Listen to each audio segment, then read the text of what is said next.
I've been thinking a lot about glucose lately, and we talk a lot about the transition from intrauterine life to extrauterine life, specifically around the lungs. But what about the transition with the endocrine system, particularly with glucose homeostasis? So, as we know, in utero, the fetus has about 70% of what maternal glucose levels are, and they're getting this constant transfer of glucose from the umbilical cord.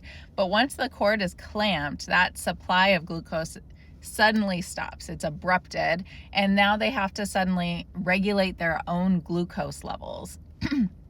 This transition requires a lot of coordination among several different hormones, like increasing cortisol and thyroid hormones and then decreasing insulin. All of those help activate metabolic pathways like glycogenolysis, which is the breakdown of glycogen stores in the liver, gluconeogenesis, which is actually creating new glucose from amino acids and lactate, and lipolysis, which is mobilizing fat for alternate energy sources.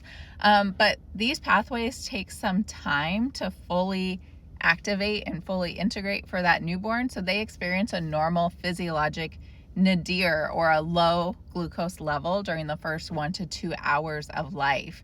And as nurses, it's really important that we understand this process to help distinguish a normal transition from a symptomatic or persistent hypoglycemia, which can be harmful if it's not recognized early.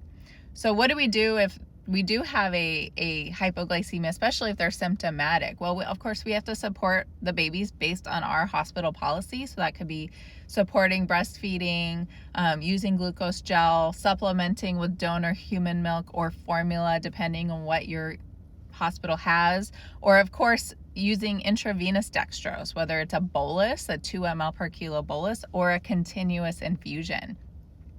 And when hypoglycemia persists despite that support, the differential of what could be going on is quite broad. It could be hyperinsulinism. It could be something like an adrenal insufficiency or other endocrine or metabolic disorders going on.